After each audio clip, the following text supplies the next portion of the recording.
And good evening, Hoops HD fans, for Under the Radar Take Two podcast here. Yeah. Coming to you January 21st, 2015, from Hoops HD, home of the NJIT fan club, and more importantly, the Huston Tillotson fan club. Uh, Y- I'm Chad yes. Sherwood. With me, David Griggs. David, what's going on right now? Well, Huston, who? And I don't Huston, feel. Yes, who is it? Huston Huston. Tillotson.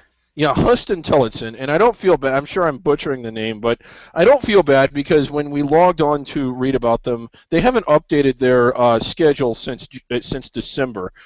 We believe them to be 3-13 only because of what we've seen on the TV graphics. They're an NAIA school, presumably located in Texas because of all the Austin, Texas schools that Texas. they play. Austin, Texas. Okay. And right now, they trail Baylor by 1 at the half, but prior to that, they had managed to lead throughout the entire first half. This might be one of the biggest upsets in sports history, a 3-13 NAIA school taking down Baylor, who's nationally ranked. If it plays out, it probably won't, but 10 minutes ago, we had no idea that we were going to be leading with this, but this is just, a genuine surprise. All right, and if things work well, is it up there? Can you see it? Yes, we can see it. All right. Ladies and gentlemen, maybe we could be a little bit bigger even here for you. This is a Huston Tillotson's website showing their record. This shows them as being 2-9 because, again, no one's bothered updating the website since December 30th. Yeah, right. Notice the 8-point loss to Division III St. Edwards, I believe that is. Yet they lead Division I and nationally ranked Baylor, trail by 1. Trail by 1. Here we go. There you can see up through December 30th, and right there, they played January 9th, they played the 16th, they played the 17th, they played the 20th. I got no idea what happened in those games Right. because that's how much they care about their athletics program, apparently, down there in Austin. Wow. But you see right there, Baylor University, who highlighted there, Waco, Texas, and right now, down by only a point. They led most of the first half here. We could have one of the most monumental upsets in NCAA and NAIA history. And sports history. Sports history. This is like an NBA team losing to a minor league baseball team in basketball. That's how monumental this would be. With that being said, if maybe we can get this thing off my screen, maybe not. Well, if we can't, who cares? We just won't see you. Oh, okay. Oh, my back. Okay. Yeah. Anyhow, odds are when you're watching this, you're going to be laughing at us for spending 5 minutes talking about this game, which is going to end up being a 30, 45 point Baylor blowout by the end. But we had to go on and talk about it right now, so we did that. You're right. That being said, David, let's move into the rest of college basketball, at least on the under the radar things here. And just to remind everyone again, under the radar means that you are not playing in one of the 5 power conferences. You're also not playing in the American Big East, Atlantic 10, or Mountain West conferences. Those are the 9 traditional multi-bid conferences. Yeah.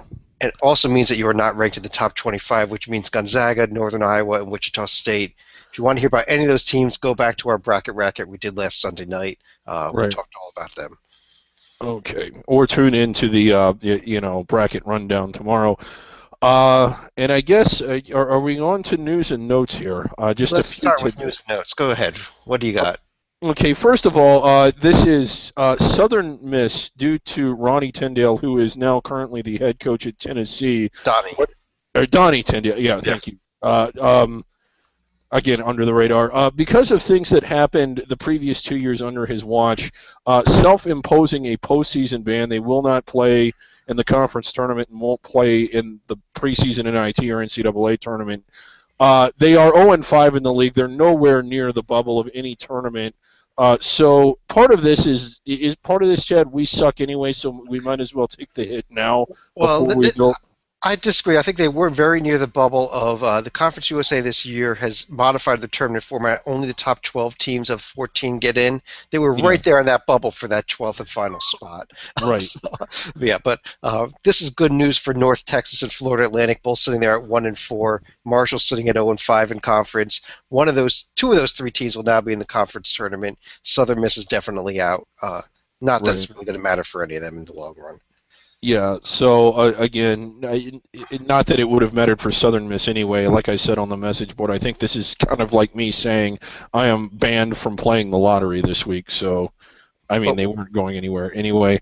I'll Uh, tell you what it does do, David. We're going to be debuting this probably the next few weeks here. Our NCAA Tournament Survival Board. yes, Southern Miss has now been crossed off the list. We have one less team with a shot to win the national championship. right. And again, we'll be debuting that next month. Um, anyway, also out of Conference USA, the meeting between, I don't even know, every conference has a different name, but it's basically just the annual meeting with the presidents and the athletic directors this weekend.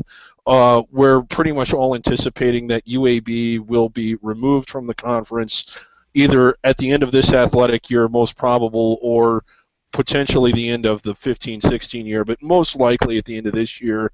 Um, and they've indicated that they want to stay with the 14 team format, from what I understand. So it opens the door for potentially a Georgia State, who's a program we really like, but that's having a rough year.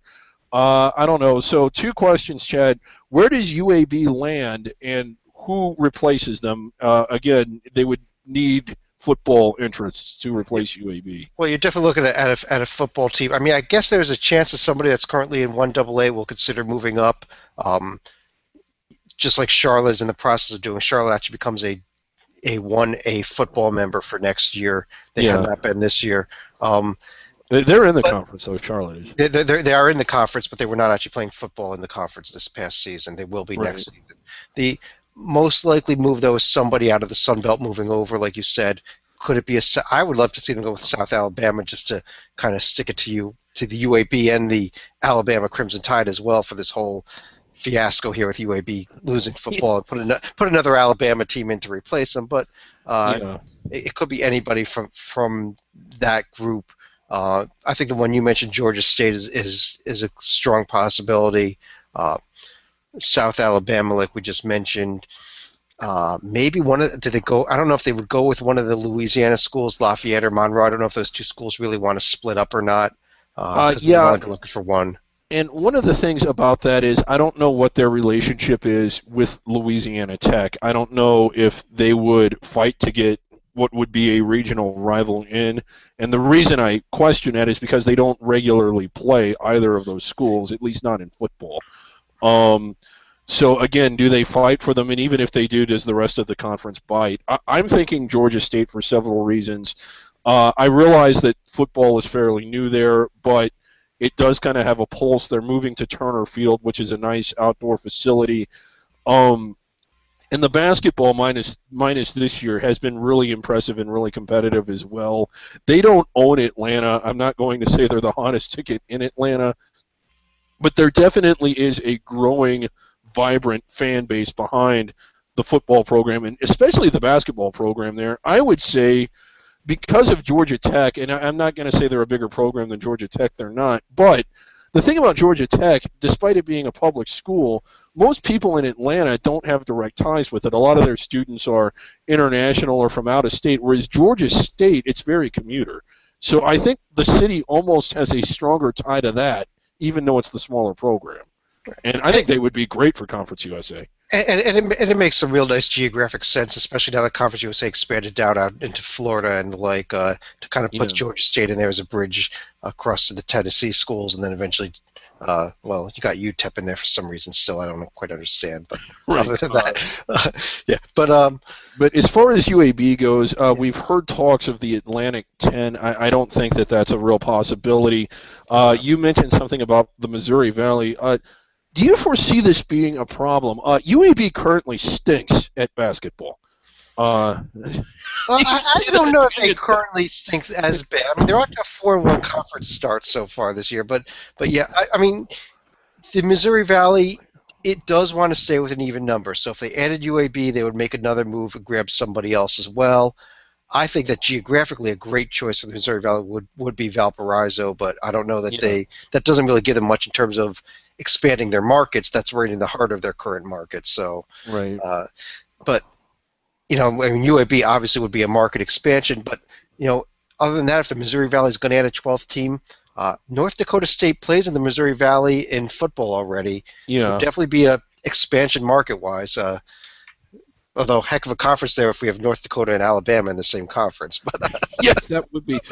The Missouri Valley Football Conference, just not to bore people with technicalities, is its own independent entity. It's a separate conference that shares the same name. It is a football-only conference, very much like Hockey East is for hockey, and very much like the Great Midwest was for basketball. It is a single sports league. It is not the Missouri Valley. It has a different league office. It has different bylaws.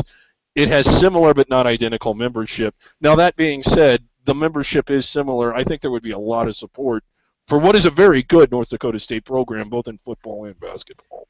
Again, at this point, this is just pure conjecture on our parts. Right, yeah. And obviously there could be a further on down effect if Valparaiso moves into the Missouri Valley. Does the Horizon League react? If North Dakota State makes a move, does the Summit League react? Right. NJIT. NJIT. Yeah, NJIT. Anyhow, David, any other news and notes that we wanted to get through? I think there was one other. Yeah, one other tidbit. I guess you saw the legislation passed earlier this week. Most notably was the cost of living stipend and how it was going to be implemented. It'll vary from school to school based on whatever, I guess, correct me if I'm wrong here, but it's whatever the financial aid office agrees the cost of living in that particular area is. So if you're in New York City, Columbia, Columbia, it won't offer it because of the Ivy League, but, a Fordham, for instance, or a St. John's, for instance, the cost of living in New York being higher than, say, Bloomington, Indiana, those schools will be able to offer more money, and you just kind of wonder how that's going to play out. The other bit of legislation that's interesting is that, and it's very vaguely how it's written, but essentially it says players can no longer have their scholarships taken away. The one-year renewable scholarship must be renewed, or excuse me, what's the best way to phrase this? They essentially can't lose their scholarship for athletic purposes. So if they guaranteed scholarships, right, unless it's for misconduct that gets you thrown out of school. Correct. Players, and this surprised a lot of people. I realize we at Hoops HD are kind of divided. We have those on the media side and those that are kind of, have been around the administrative side and the teams. I think it surprised our media people, but not our administrative people. I don't know how. I'll ask you in a second how you felt, but the reason I am not surprised is because players on teams, most of them are competitive and they want to win, and they like the idea, as heartless as this is, of being able to get rid of players that aren't as good as expected or that just aren't good, period, or that have bad attitudes, and replace them with kids who can play. How did you feel about that? Were you surprised that there was such an objection voiced by student athletes through SAAC over this? Well, honestly, my first thought when I heard about this was, well, that's great. I really thought that it stunk that a kid could agree to go to a school, get promised a scholarship, and after 1 year said, you don't get your scholarship anymore. Go pay for it or go transfer somewhere else. Yeah. But then when you think about it this way, if you're on a team that has a limited number of scholarships to hand out, and there's somebody there who got a scholarship, decides that he just wants to show up and go through the motions and doesn't really care, would rather be out partying every night, and doesn't want to give 100%, doesn't, maybe thinks he's the next Dr. J and is going to be an NBA career, so he doesn't want to risk the chance that he might, stub his toe playing at this lousy college. Yeah. Now you're stuck with this kid on your team for the next 4 years as long as he just skates by under the rules, and you can't replace him with a person who can help you win games. Right. And isn't that what these kids really want to do, is win games? They want to win games, and I think, it's definitely winning games, but I think it's a little more basic than that. Most of our audience probably didn't play college athletics, but they probably did go to college. And you either had roommates, you had study groups, you had circles of friends, where there were people that just annoyed you, and you don't want to be stuck with annoying people that don't really contribute anything. I think that's what this comes down to. Yeah, exactly. Which is, I mean, right here, take us here at Hoops HD. We're stuck with you, David. Well, yes, you are. We implemented this like I was smart. I got this rammed through before they could kick me off. Yeah, so we are, although we are stuck with David. I agree. I think there is a reason there. Maybe there's some type of medium to resolve this somewhere along the middle. I mean, I would think one possible way is to allow these kids to continue their education but get thrown off the team and get the scholarship converted to some type of academic scholarship so it doesn't count against your athletic scholarships. Here, you can stay at our college. We'll pay for you the next 3 years because we promised you, but we've got another spot open and we want somebody who actually wants to play to take that spot. But anyway, it'll be interesting to see what kind of impact that has, but I don't know if that's going to impact the under-the-radar schools any differently than the major programs. At first I thought that it would, but now I'm thinking it's going to be pretty much the same all across the board. So, all right, well, with that, I think we want to run through our under-the-radar conferences here. I think we've been doing them in alphabetical order. We'll stick with that same format. And we'll start, as every week, with the America East. I always almost do that. yes. Not the American Athletic, the America East. Two 5-0 teams sitting in the America East, Albany and Vermont. Both a game ahead of Lee Del Vecchio's Hartford Hawks here, David. Kind of surprised. I wasn't that impressed with Albany out of conference. Really wasn't expecting much. I know they won the championship last year, but it was after kind of a mediocre year during the regular season. They just happened to win the tournament. But yeah, them in Vermont out in front of everybody. But this is a battle, and this is what's made this league so fun, is how it is now at campus sites all the way through. Is that right?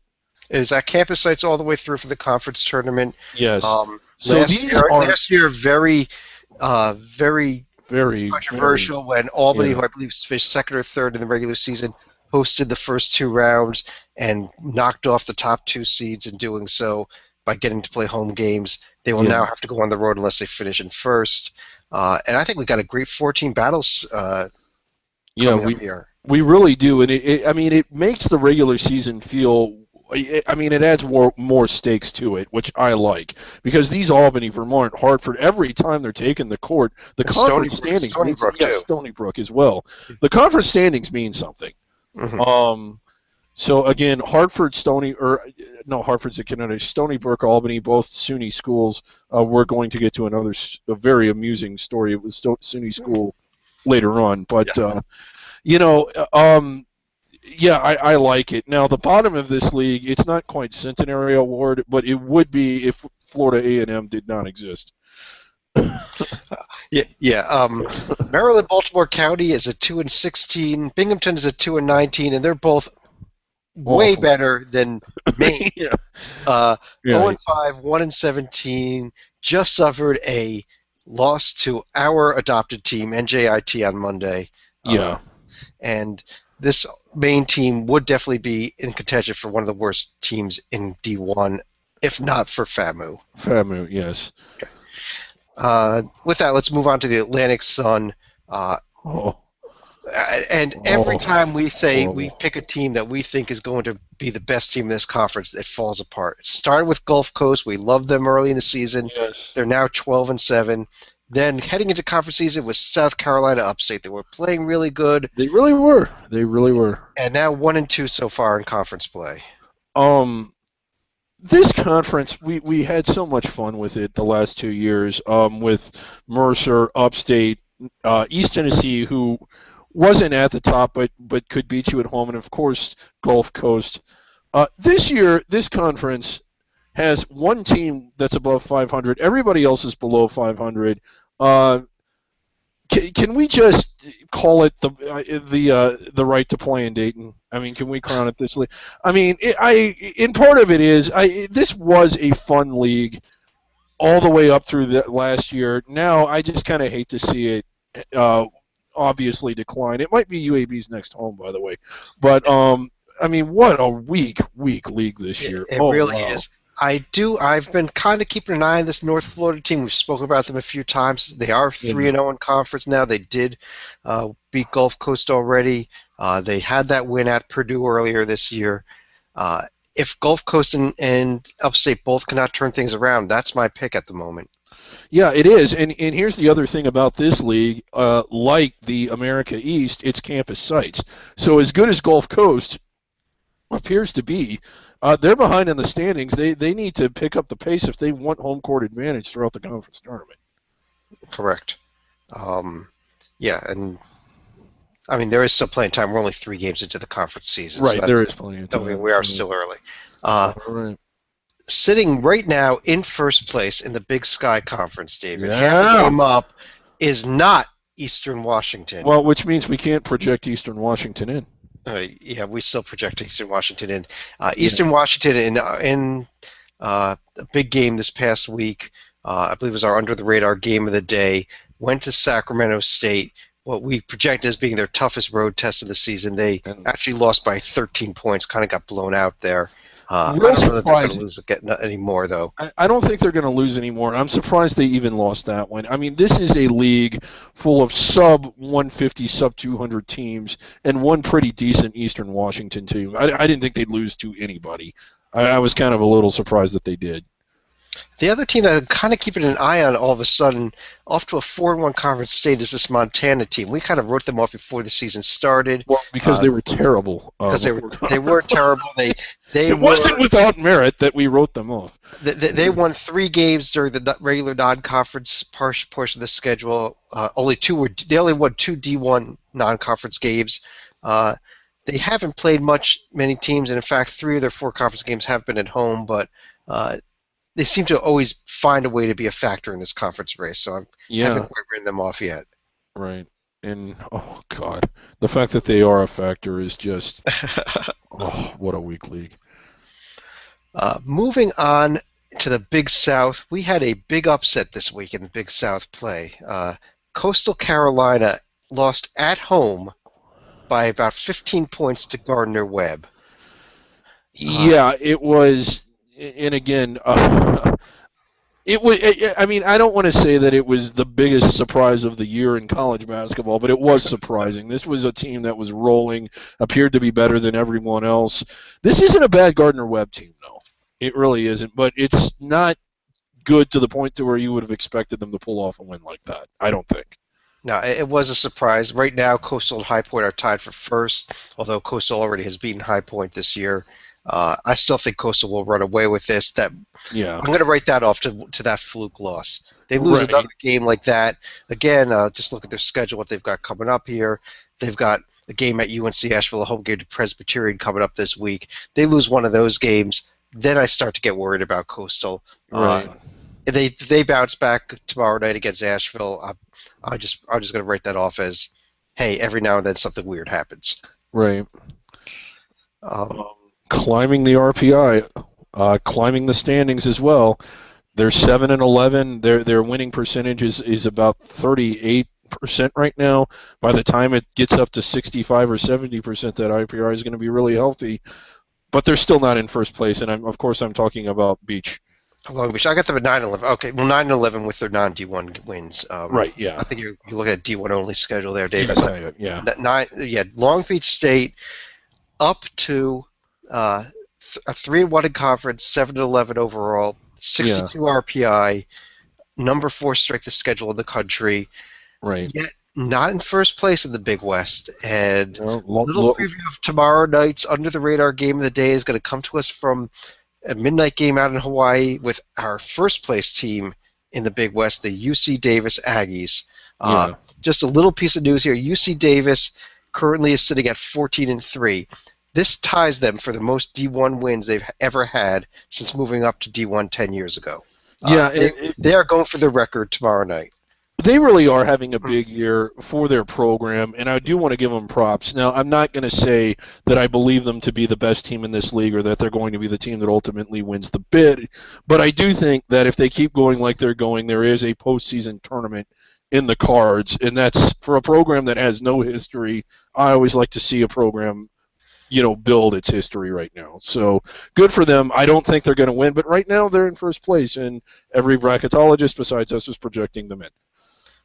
We might be projecting them win if they win tomorrow night, and Long Beach Right. loses another game. Now, but is that game on quite there. television, or are we watching the horrendously awful Big West stream for that Well, one? we are going to be watching the Big West stream, but it is actually televised out in the islands, and the Big West stream does pick up that Good. TV feed, so it's going to be at least a higher quality production feed there for for that game. Okay. So for those of you that are going to be up till 2 a.m. Eastern watching that game with us, we will be watching it. We'll be there. Yeah. David, turning to the Colonial Athletic Association right now. Yeah. We've been talking about a 3-team race here all year. Mm-hmm. Northeastern, William & Mary, and Hofstra. Yep. I want to throw somebody else out here suddenly. And this is suddenly, but go ahead. I think I know who it is. Already this year, this team has played Hofstra twice, split with them, including winning at Hofstra, lost by only 4 points at William & Mary, and won at Northeastern. In other words, they've already gone 2-1 on the road at those 3 teams we talk about. Yeah, I'm talking about the UNC Wilmington Seahawks here. Yeah, and this kind of came out, I mean, not that this was a strong league, but they were exceptionally weak, I thought, out of conference. But in conference, they've really been holding their own, and I should know this, but I don't. Was there a roster issue? Did they suddenly have a player available that they didn't have before? Because, I mean, not that the Colonial is, the ACC, but in Northeastern, Hofstra, Bill and Mary, those weren't bad programs, and for them to have that kind of a success after looking so bad prior to that is kind of surprising. Now, looking at KenPom right here, all their top players have played all 16 games so far. It was not somebody that was missing off the roster. I mean, they played a pretty tough. Their losses were Old Dominion, Davidson, Louisville, Minnesota. Yeah, Davidson going in the tournament. I mean, Campbell and Ohio both on the road. There's only one really bad loss there. I think the Campbell loss, and even that was a road loss. So they did challenge themselves with a tough schedule. It is the number 66 non-conference strength of schedule for Wilmington here. But just the fact they've already they're already through 5 out of their I guess 4 out of their 6 toughest games of the year. With playing Hofstra twice, Northeastern, and Bill and Mary once each, and all 3 of the road games they're done. So they're going to be picking up wins as the season goes along, with just a home game against Bill and Mary and a home game against Northeastern to challenge them the rest of the way. Right, and this is an exciting gridlock league. I mean, right now the top 6 teams, I believe, are separated by just 1 game. So again, now the flip side to that is that the bottom of the league is pretty bad, but. I don't know. It's been a fun league. Unfortunately, you don't feel the same stakes because it is at a predetermined site. This tournament still is in Richmond, correct? Yes, this tournament is in Baltimore. Okay, so they moved it there last year. So again, but it's always. I mean, I still have a soft spot for this league, even though it used to be on a more often than not, the first place team out of this league would be inside the bubble. Nowhere near that now. I thinking 14-15 line in that area, but I don't know. Do you really want to play Northeastern? I have a little bit of breaking news out of this conference as well, David. Just went final a few minutes ago. Delaware just picked up their 4th win of the season, beating Bill and Mary at home. Now Delaware, who looked like a centenary candidate earlier in the year, is now 3-4 in this conference. Yeah, and William and Mary, their next tournament will be their first. That's who we're pulling for. But okay. Bad loss for Bill and Mary, losing at this Delaware team that looked pathetically bad early in the year. Right, but it's all going to come down to the conference tournament. Right. Okay. Conference USA. Oh. Yes, we have to. We already discussed Southern Miss, so we'll stay away from them. But let's discuss our 3, maybe 4 top teams here, beginning with ODU, of course. Yeah, Old Dominion, way inside the bubble. They might finish in the rankings. If they blow through this league, like I think that they might. Now, Louisiana Tech is finally playing as good as we thought they would. It's unfortunate that they had such a small margin for error that they may have already exhausted. Although if they're able to win out, they could still end up inside the bubble, I guess. And how about this Western Kentucky team? that has come on really strong. I think they've won their last 6 in a row. Yeah, this Western Kentucky team has looked. I mean, this team has looked good since. I mean, they struggled in their first 3 or 4 games of the season. Yeah. Losing Belmont losses, Stony Brook losses, lost a game to Murray State, which is a pretty good team. Right. They looked really good in that game against Louisville, which they did lose. Yeah, but it was lost since then. But they did, and part of it you attributed that to maybe being up for. I don't want to say Louisville Western Kentucky is a rivalry, but it is a game where the schools and players don't like each other. So, and it was a showcase game for it. But no, they've looked good in that game, and they've looked good ever since that game. They've looked. They don't have the paper to back it up, but they've looked as good as anybody in this league outside of Old Dominion, I think, who they actually beat. I mean, albeit at home. Well, let me throw this out there. They have UTEP coming up tomorrow night in a big game. They do have Louisiana Tech on the road on January 29th, and they have a second Old Dominion game to end the season, March 7th, plus the conference tournament. Do you think if this team wins out that they may be in the bubble discussion with those couple of big road wins on their resume?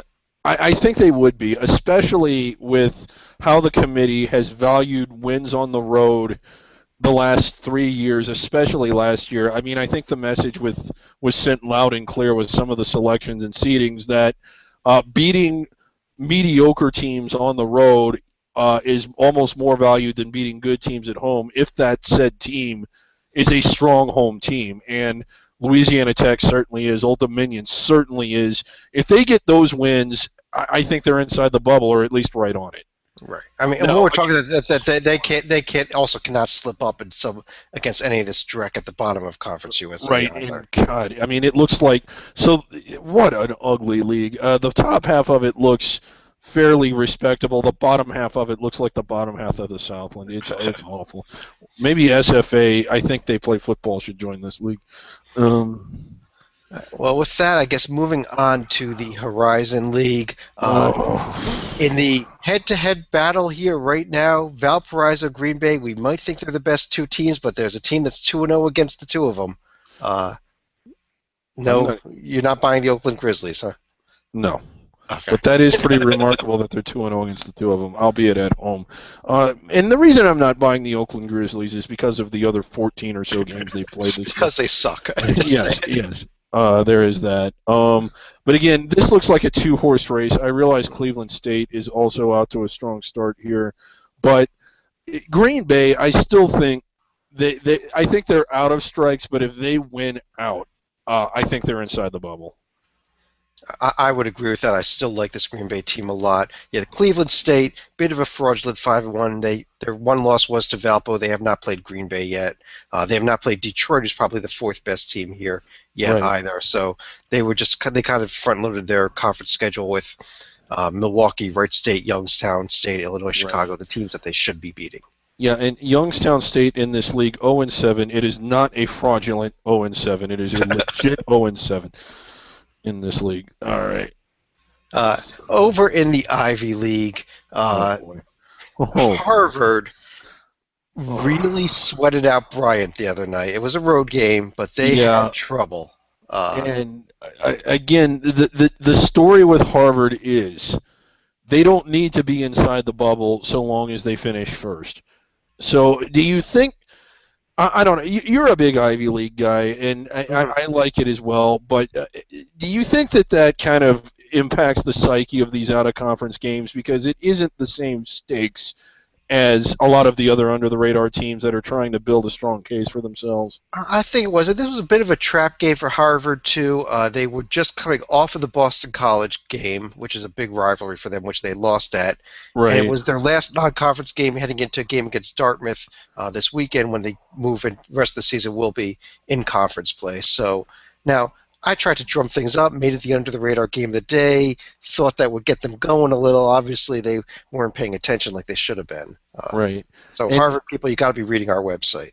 Right. Now, I know that there's not another team in this league as good as Harvard, but is there another team that's better than everyone else that can keep pace with them? Is Yale that team? It's either Yale or it's Columbia. I did like that's exactly what I thought it was going to be heading into the season. I still think it's going to be the 2 of them. The worst problem that those 2 teams are going to have is they're going to have to play each other head to head twice, and Right. unless one of those two teams sweeps the other one, they may each knock each other down so that nobody Harvard, is yeah. going to be able to keep pace with Harvard. Now, if Right. one of the two can step, it really would be better for the rest of the Ivy League if there was only one other good team that could be right up there, Yeah, and it have really that shot would. at maybe even tying Harvard, both with one loss and going to the one game playoff. But Right. I don't think it happens this year. Right. Okay. Yeah, I don't either. I think Harvard will. I don't think it'll come down to the playoff. David, Friday night, up in West Long Branch, New Jersey, I am going in honor of Lee Del Vecchio, going to see Niagara at Monmouth in Metro Atlantic Conference play, one of his favorite conferences. Yes, and if you haven't seen the footage from last year's conference tournament, dig it up and watch it. It was the best thing that's ever been broadcast on the internet. I'm serious. I'm still looking for confirmation. I do not believe that those first round games in the Metro Atlantic will be streamed or televised again this year, although they are in Albany now and no longer in Massachusetts. But maybe we can get Lee to head out there for us again. Yeah, maybe so. Okay, so Iona closing it up, and again, good team, probably the best team in this league, but still losing games they really shouldn't be losing. Is that what we call a close now? Yeah, well, I think that's a pretty good description of it. It's just every time they look like they're going to. I mean, they have a win over Wake Forest on the road this year. They look like they were getting things together, starting out 6-1 in conference play, and then they go and lose at Canisius over the weekend. Right, and this is nothing against Canisius. This is an Iona team that really should not be rivaled in the conference this year. And they're going out and losing games they really shouldn't be losing. And we've seen it. Everybody stubs their toes. I am convinced of that. But some teams seem to do it more than others. And Iona is one of those teams. Murray State, who we're going to talk about here in a second, is another one of those teams. Is it doing a Murray? Is it clusing? What do you call it when you just go out and lose a game you have absolutely no business in the world losing? The best I could say for them is that they still look like they're going to be on pace for the one seed in the conference tournament. Right. They should still win the conference tournament. Although this conference tournament has a great history of some exciting games and some great upsets too. So yeah, it does. And they're not proving that they are so far better than the rest of the conference that a team like a Rider or a Monmouth or a Manhattan or even I thought the St. Peter's team would be good this year. They're not. They're 3-6 in conference and 9-11 overall. But real disappointing. Marist is also not good. Yeah, we go back to our Sunday night podcast if you want to hear about our comments about Marist. At the very end of it, just listen to the last 5 minutes. Yeah. Over in the Mid-American Conference, under the radar game of the day. Did I skip something? The MEAC. Oh, okay. We'll go to the MEAC first, and then to the MAC. That's fine. Yeah. Over in the MEAC, North Carolina Central. Yep. 14-5 overall, 6-0 undefeated in conference. Already won a game this past week at Norfolk State, who I believe is the second best team in the conference. Yeah. They're going to run away. Yeah. The problem with them is this conference does not do a thing to protect their regular season champion other than dress them in white, and they've had a chronic history of failing to get their best team into the tournament. I believe now last year they did. NC Central did get in, but them and the Sun Belt really, really, really need to change their tournament formats. No. Well, the Sun Belt did after the history of upsets. It did. Yeah. The Sun Belt now does use a ladder format. The MEAC did not change its format. The MEAC, I believe, 2 years in a row, the 1 seed did not get out of the quarterfinals, let alone the semis, quarters, where you're playing the 8 seed or the 9 seed. And we all love upsets, but to me a good upset is when a team that is unappreciated, but because maybe they're under the radar, gets the chance to take down a team that is. A bad upset is when a good team that's unappreciated doesn't get that chance because one game out of an entire 30-game season negates everything. And that's why I'm a huge proponent of campus sites or ladders or really both, like what the Horizon League does.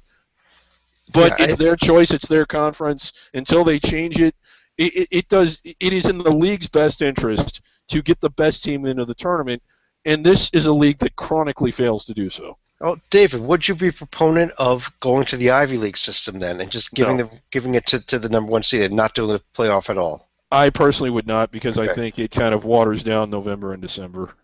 Okay. Yeah. Um, in the Mid American Conference, Buffalo at Central Michigan tonight. The Central Michigan team, every time we're ready to write them off, they come up with a big win. We thought they were going to write them off when we got into conference play. They won at Toledo. Tonight it was a home win, but it was against a really good Buffalo team that I believe we still think is the best team, Yeah. at least on paper, in this conference. Yeah, they are the best team on paper, maybe the best team off of it, too. It was a disappointing showing by Buffalo. They came out, you can't say they weren't ready. They were breathing fire. They sprinted out to an early lead. I think they built a double-digit lead, and then they proceeded to lose by double digits. So for the last 25 minutes of this game, Central Michigan absolutely owned it. Now, the other thing about Buffalo is I have for the longest time felt that they had what it took to get inside the bubble, but that would have required winning road games like this one. Yeah. The committee will reward and recognize a team that goes out and wins on the road against someone that, although not a tournament team, is tough to beat at home. But they didn't win on the road, so now I'm thinking it's going to come down to just the one bid automatic tournament winner. But this Buffalo team would not be an easy out. I don't think Central Michigan would either. As bad as they've been and continue to be, if Toledo ever gets its head out of its ass, they might not be an easy out either. And don't forget, I still like this Akron team heading into the season. They're starting to play well a little bit now in conference play. Right. And this Bowling Green team, I think you laughed at me in our preseason podcast when I told you to watch out for them.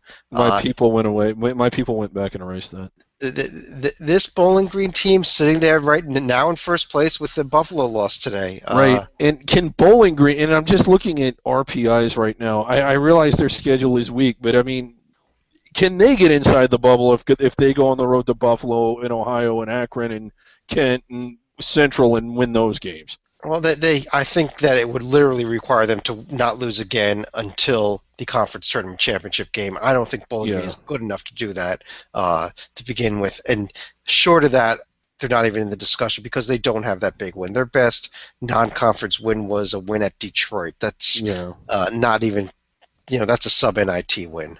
Right. Okay, yeah. And I realize we got a lot to get to still, so we're just going to touch on this real quick. Let's talk about New York.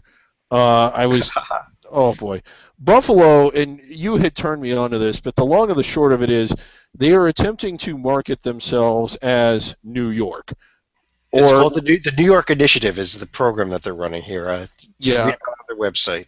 Yeah, and this means their athletic programs, their jerseys say New York, their floor is going to say New York. It's bold of them. Until further notice, we here at Hoops HD will continue to refer to them as Buffalo. But New York is a strange place. I used to just think it was the city of New York, but I'm starting to think it's the entire state. The city system, I believe, is over 60 schools. It includes Buffalo, Binghamton, Albany. As far as I know, Albany is located in Albany and is content with calling itself Albany. That's a little bit rare in the state of New York. Syracuse is in Syracuse, but likes to think of it as New York City's team. We have Long Island, which is located in Brooklyn. We have Manhattan, which is located in the Bronx. Is this not the most geographically addressed challenge place in the world? What is wrong with New York? You're right next to it, Chad. I'm originally from it. I was born up in Albany. They're not that certain where they really are, but we're close enough. Hey, it's close enough. Manhattan, Bronx, Long Island, Brooklyn, Buffalo, New York City. Who cares? Seriously, come on. So you have Syracuse, who's trying to take over New York that isn't in New York, and then you have Fordham that's in New York, and no one in New York cares about any of the teams that are actually in New York. I mean, the Johnnies, maybe, but I don't know. Is there a college team that captures New York more than Syracuse? Probably not. Rutgers. Oh, well, maybe so. I don't know. I'm not up there. That's why they're not even from New York, so that would make sense. Well, of course, hey, Look at what they're doing in professional sports. The Yeah. New York Giants, the New York Jets, they play in Oh, Jersey. you're right. Yet again, another example in this. So this transcends even colleges. It's It just the whole does. place is a mess. I didn't even think about that. Oh, wow, what a place. All right. Anyway, I just felt we needed to touch on that. With that, I think we're going to move on. Yeah. Up next is the Missouri Valley Conference. Yeah. I mean, we've been talking a lot this season about is there a third team to join Wichita State and Northern Iowa, who are top 25 teams, great programs this year. Yeah. It's not looking like it at the moment. Definitely not. Wichita State, Northern Iowa, you could argue that they're in an under-the-radar conference. They are not under-the-radar teams in the rankings, deservedly so. I'm going to go on record saying I believe they're both first-ballot caliber teams. I don't even think that's a bold statement. No, I'd agree with you. Yeah. Okay. Now let's talk Indiana State. Right now, David, with about 6.5 minutes left to go, at Northern Iowa, the trees are up by a point. That game's on somewhere. I gotta. Yeah, it's on ESPN3 right now. Oh, do I not get that? Or is it on full court? Well, on the full court / ESPN3 for streaming. But the good news, there it is. All right, good. Because if it's on full court, I can get it on my television too. Maybe by the time we're done, we'll have a final there. We can talk about them a little bit more. But this Indiana State team came out of nowhere and is 5-1 already in conference, and possibly about to go 6-1 with a huge road upset. Yeah, and they're wreaking havoc on a league that's pretty good after they themselves did really poorly out of conference, which makes the conference numbers go down a little bit. They're doing exactly what we thought that a team like Evansville or Illinois State or Loyola needed to do, but it's the wrong team doing it. Right. So, oh, man. And the only conference loss was at Drake over the weekend, which was really horrible loss. So I mean, an awful. What's going on? I don't know what's going on Terre Haute right now. I don't know. Maybe they're from New York. The Northeast Conference, we kind of been rolling our eyes a lot at this. We're maybe starting to finally see things come to a little bit of sense here.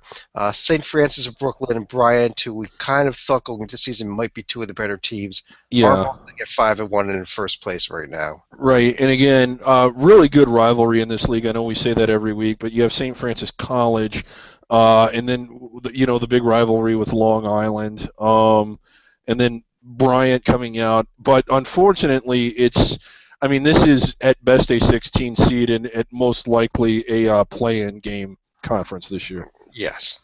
Yeah. Over in the Ohio Valley Conference, Murray State, we mentioned them earlier. Yes. They have been playing well since it got to conference play, sitting at 5-0.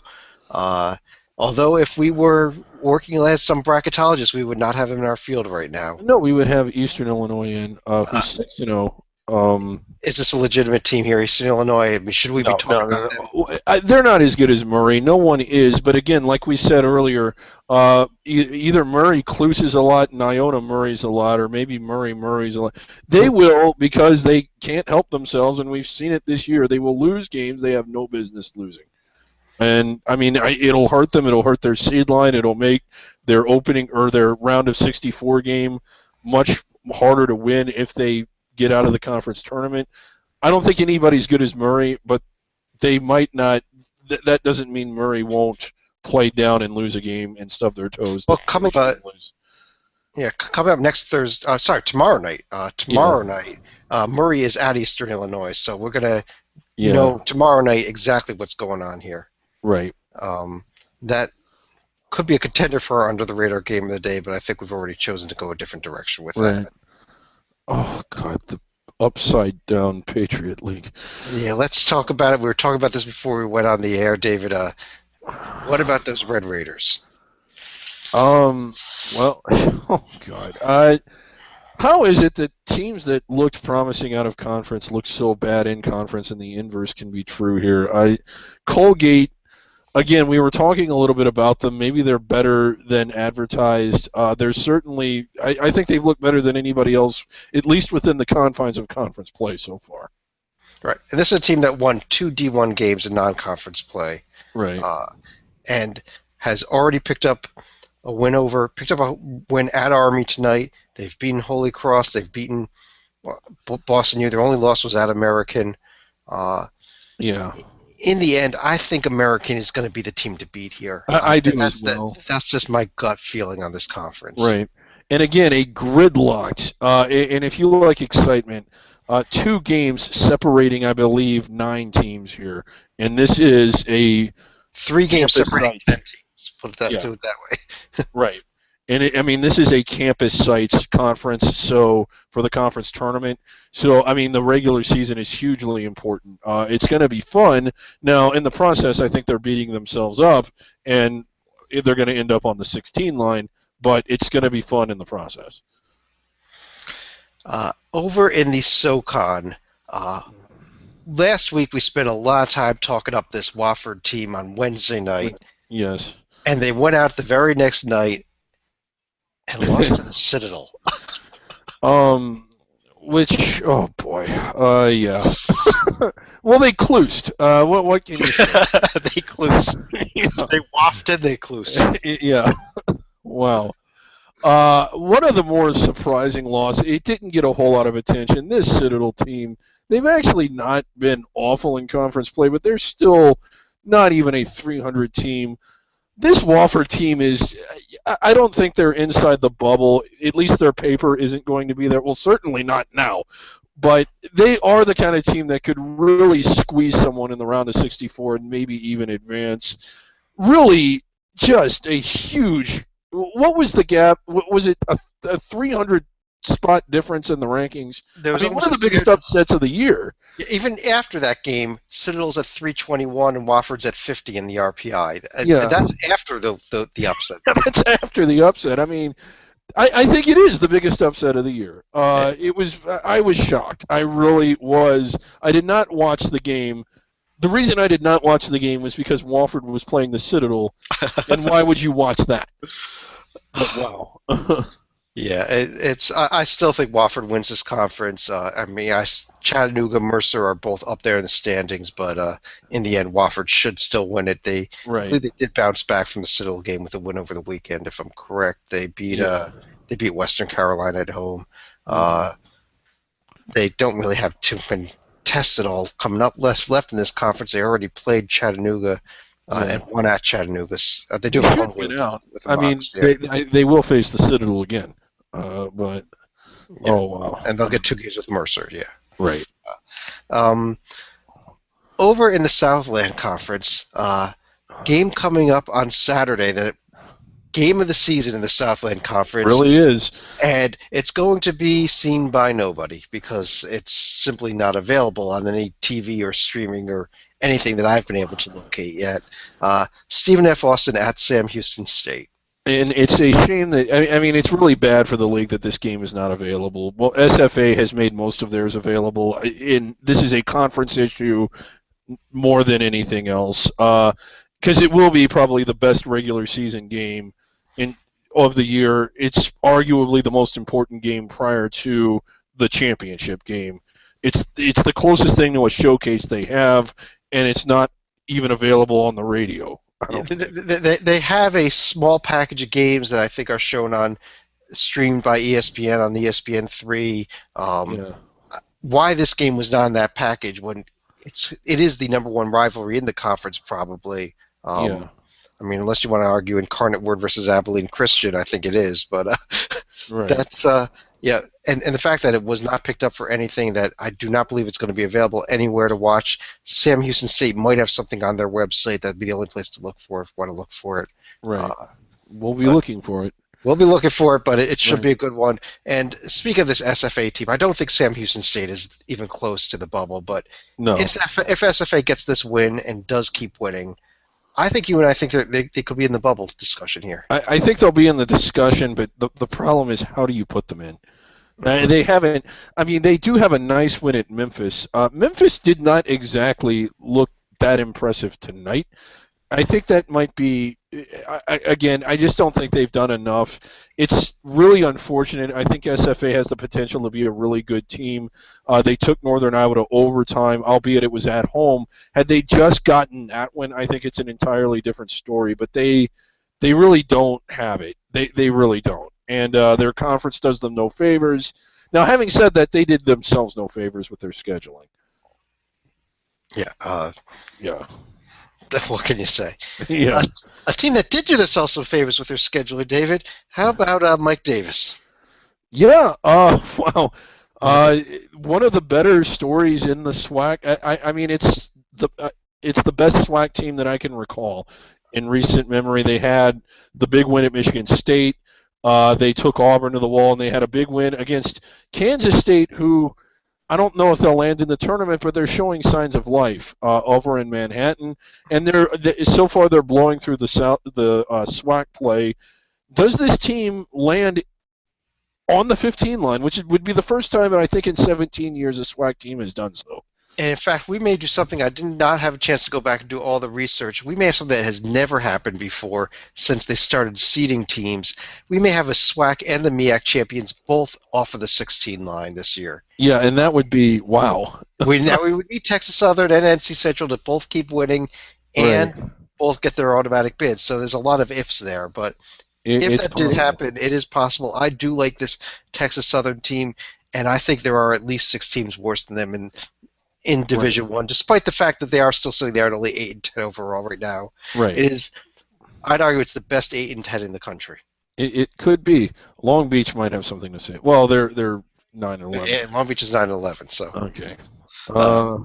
The really, really bad. You talk about 16 seed teams here. Here we go. The Summit League. North Dakota State having a down year, but still leading the conference with no real problems. I liked Oral Roberts heading into the season. They were my preseason pick here. They have started to play better since it got to conference play. They are tied with North Dakota State. That would be my. Did they win it? I had that game on for a little bit, but did they win it? We will double check on Oral. Oral Roberts is actually up by 1 with 3 minutes left right now at Denver. So we'll try to get you an update on that score before we're done here for the night as well. Okay, speaking about score updates, we do owe it to everybody here. Huston Tillotson is now down 26 points to Baylor and done. Okay. Well, we need to go back and edit the first part of the show. Yeah, so all that praise we gave for this team, whose nickname we don't even know because it's not on their website, and whose record we don't know because it is not on their website. Right. Oh, they're rammed into the Denver arena tonight. Wow, there must be 10, 12 people there. Okay, moving on. Moving on. We'll try to get one more update before we go off the air here. Over in the Sun Belt, team implosion, Georgia State now 5-3 in the conference play. And heading, at this point, they're going to need to win the conference tournament, and they may have to do it without getting one of those top 2 seeds that gets by into the semifinals. Yeah, one of the more, in my opinion, disappointing, surprising and disappointing parts, not just under the radar, but of the year. It really is inexplicable. This team was so good last year. They had virtually everybody back and even added some things, and they look really. I mean, they're not at the bottom of the league. They're not Little Rock. They're not. They had a Kevin Ware who played for the Louisville National. Louisville, yes. I mean, and again, they just. How are they not blowing through this conference? Yeah. Right now, you got Louisiana Monroe sitting there at 6-1. They're coming off a win at Lafayette, and right now, I'd pick them to win the conference because I have no faith left in Georgia State. I don't either, and I certainly don't either. All right. So, and again, what line at 15, 16? I mean, and this was a Georgia State team we thought had a outside shot, although their schedule didn't do them any favors, but that they were good enough to be on the bubble and maybe even inside of it, or at least have a manageable round of 64 game. This conference is looking 15 or 16 seed. Yeah, I'd agree with you. I agree. It's looking right there. If Georgia State blows through the rest of the way, maybe we'd reconsider them on a 14 line, but that's it. That's the best hope there. West Coast Conference, obviously we're not talking Gonzaga, who is right now I think the 3rd best team in the country. Right. And just throw us out there, I think Gonzaga right now is a legitimate national championship caliber team. Not only Final Four, but beyond that even. I think they could beat Kentucky. I think they could beat Virginia. So do you like them to win this league? I think they got a decent shot, although they're only tied right now. Yeah. Against a team. I think it's tomorrow night they play, if I'm correct. Yeah. The first of two matches of the season. The St. Mary's Gales, red hot since they got to conference play. Yeah, they are. And again, they had a pretty good out of conference. St. Mary's does what they always do, and they don't really step up and play anybody big. They did have a nice win at Creighton. Creighton has been atrocious, really, since conference play, but I think they'll get some credit because it was a road game. Is that their best win of the year, though? I mean, they have a quantity of wins, but not really a quality. Now, if they go into Gonzaga tomorrow, I'd say their best win is either that or the home win they just came off of over BYU. It's one of the two. Now, if they go into Gonzaga and get that one, there's no are they inside the bubble or not. They are inside the bubble if they get that one. I would argue that they can lose to Gonzaga even 3 times, even if it's at the conference tournament, as long as they win the rest of their games, which would include having to win that game at BYU. Yeah. I think that this St. Mary's team is right there on the bubble right now, as we speak. I would agree with that. I definitely agree with that. I'm just saying that it's not even debatable if they get one of the ones against Gonzaga. If they could get the split with Gonzaga and they just don't lay any more eggs like they did earlier this season against Northern Arizona, I think they're I agree with you. They're there. Right. And speaking of teams that are not there, speaking of conferences that are not there, yes. The best team in this conference is a transitional team. And the second best team is a team that was recently a transitional team. Wow. What a whoever wins the WAC has a legitimate shot at being number 68 on the S curve. Yeah, they've been 68 on my weekly S curve. Thank God for the Centenary winner. They're the only program that they're ahead of. I mean, we've said New Mexico State all year, and we're still going to say it because they beat UTEP, and that's the only thing that anybody in this conference can hang their hats on, unless you go to Bakersfield, having beaten Cal, but Bakersfield has 5 wins on the season. So yes, and oh God, what an atrocious league! And I'm really disappointed this year in this Utah Valley team. I thought they were real up and coming. What they did last year, I was excited about them this year. I know they lost a lot in the off season, but I really thought that they would. Had a shot to be building something nice here in the WAC conference, the league that they may be able to dominate. Right, but I think Grand Canyon is the best story in this league, simply because they're a transitional program that's got energy around it and that's had some level of success, albeit against a weak league and a weak schedule for the most part. But and we did confirm that if Grand Canyon takes the regular season title here, they do not get an NIT bid. They are not eligible for the NIT or the NCAA tournament. We confirmed that. But they should get into the CIT. The CIT or maybe the CBI, one of those two would come calling. One last team to discuss. Yes, the People's team. The People's team, huge, tough loss at Dartmouth over the weekend. I was legitimately surprised. I mean, we have a lot of fun with this team. We really, really like this team. I think we've become attached to them. But that one was shocking. It was kind of surprising to see them lose that the way that they did. Well, Dave, what I'll throw this out there. In order to get above 500 for the year, they have 3 games against non-D1 teams left on the schedule. They put those all into February when they couldn't schedule anybody else. What that means is assuming they win all 3 of those, they only need to win one other game the rest of the season to get above 500. Unfortunately, Hampton and South Alabama are on the schedule. As is Howard. Yes, and Delaware State, yes. Yeah. I really hate that they don't get to close out the season at home against a Div 1 team.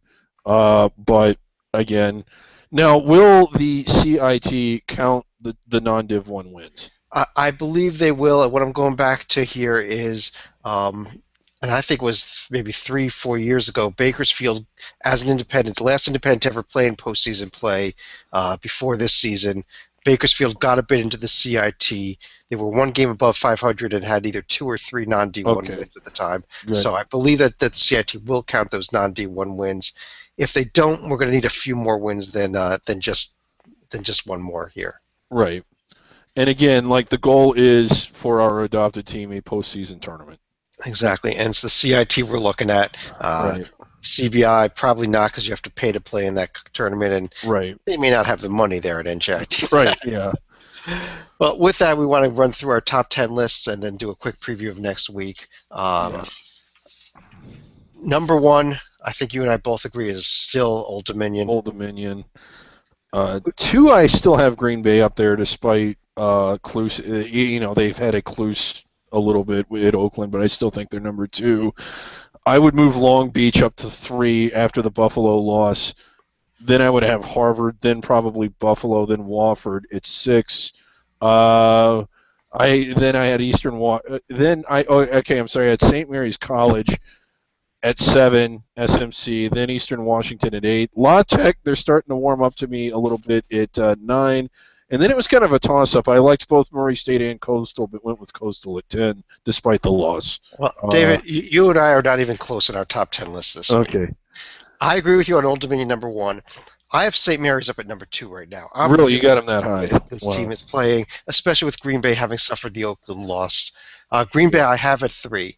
The other team that I have way higher than you do, I have La Tech back in the list and way high up here at number 4. Yeah, I'm they're on my list. I have it, playing. But you have them way up there. At number 5, I have Murray State. At 6, I have SFA. At number 7, I did put in this UTEP team that I'm starting to keep an eye on. They've kind of snuck back into my standings as well here. Yeah. At number 8, I have Harvard. Number 9, Valparaiso, who I do like out of the...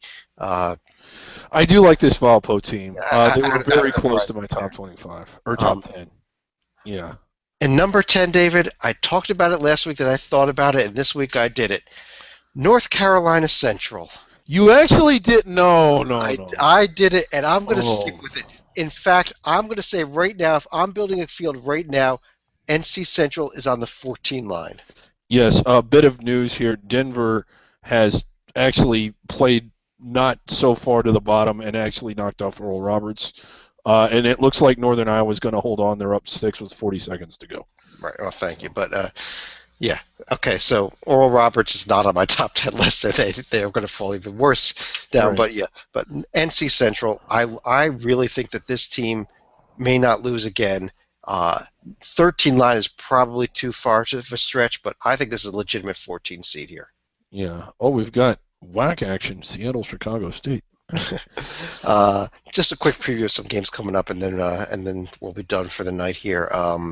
Taking a look at Thursday night, we talked about that big game out of the OVC where Murray State is traveling to Eastern Illinois. Yeah. And it's going to be a showcase for Eastern Illinois. It should be a really good crowd. It won't be an easy game to win, but it's a game Murray should win. So, okay. I did have a list here of all the games that we wanted to highlight, but the list I had them on is just frozen up. And so, David, what else do you see coming up tomorrow night? Well, I tried to get my computer fixed here. Yeah, one of the ones that we touched on, SFA is a big game. Oh, you just mean tomorrow. I want to go through Thursday first, and my computer's back here. Gulf Coast at South Carolina Upstate tomorrow night in a big game in the A-Sun. Among two teams that have kind of disappointed us so far. Big game at the top of the America East standings. Albany's at Hartford. Yeah. And that is a big one for home court advantage. Iona at Ryder. I don't know if you highlighted that, but those two are gridlocked at the top of those standings. Right. We've got the UTEP team I just mentioned is at Western. That St. Mary's Gonzaga game we spoke about already. Also, that big game in the Big West, UC Davis is at Hawaii tomorrow night. Yeah, that's going to be a fun one. And a top one in the WAC, Grand Canyon's at New Mexico State. Yeah, and again, it means, well, not a whole lot. Friday night, huge game in the Horizon League. Valpo, who we just talked about, is at Green Bay. 2 of our top 10 teams going head-to-head. Right, and again, it's more of a litmus test. I don't think Valpo has what it takes to get inside the bubble, but if they can win at Green Bay, they have what it takes to really make a team sweat in the round of 64. I'd agree.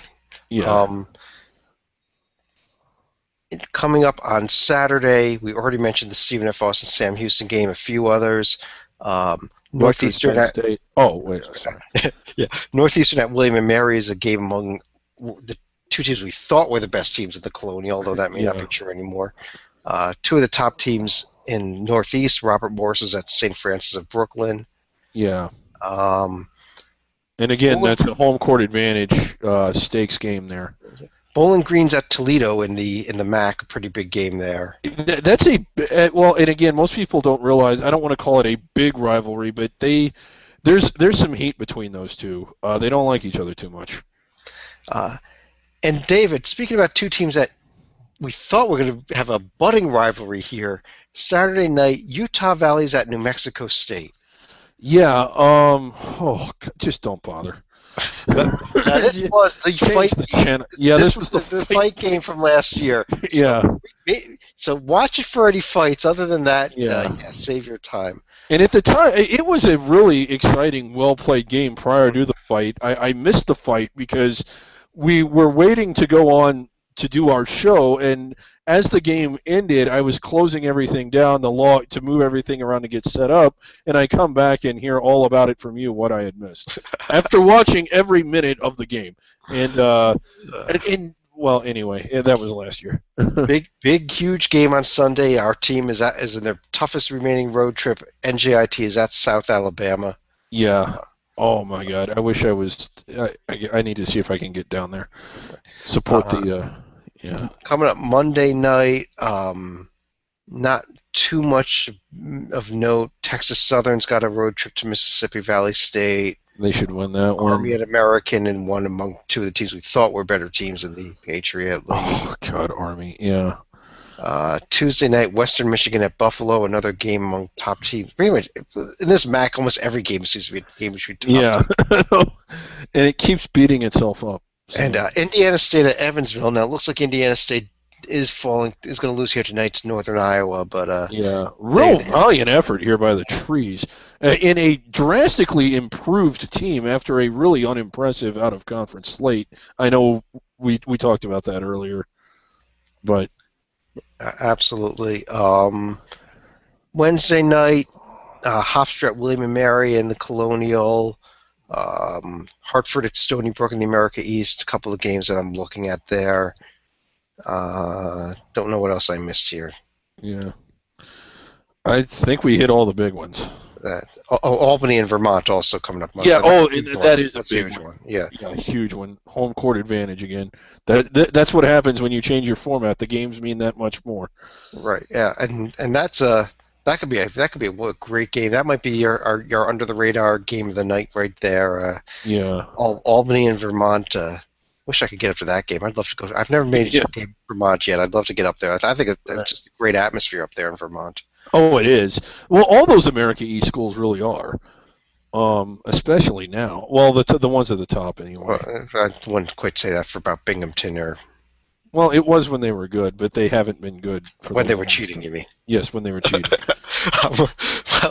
On that note, David, any final thoughts for the night? No, we've rambled long enough.